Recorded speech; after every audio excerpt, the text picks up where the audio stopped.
Good morning, this is Mr. Prasad, and this is going to be a quick tutorial on the difference of squares and how to factor them.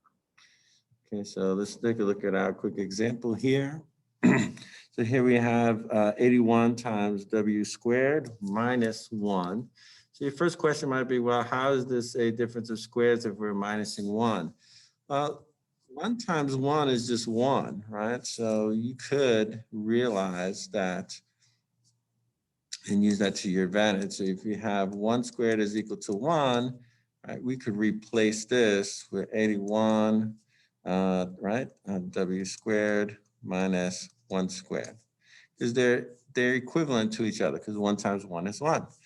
So from that stated, now we could just take the square root of everything in here. So we would take the square root of this, right? The square root of 81 on both sides, right? So when we do that, we get 9w, right?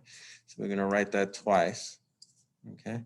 And then the square root of 1 is 1, okay? So now all we have to do is do plus 1 minus 1.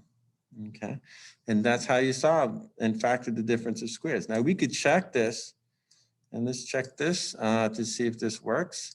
So 9w times 9w is going to be 81w squared. 9w times negative 1 is minus or negative 9w. Positive 1 times 9w is going to be positive 9w. And then positive 1 times negative 1 is negative 1. Now over here, you'll see that these two will cancel each other out because they're opposites of each other. And then you wind up with 81w squared minus 1, which is exactly what we started out with. Okay, so you can see that it works. So I hope this helps. Thank you and have a wonderful day.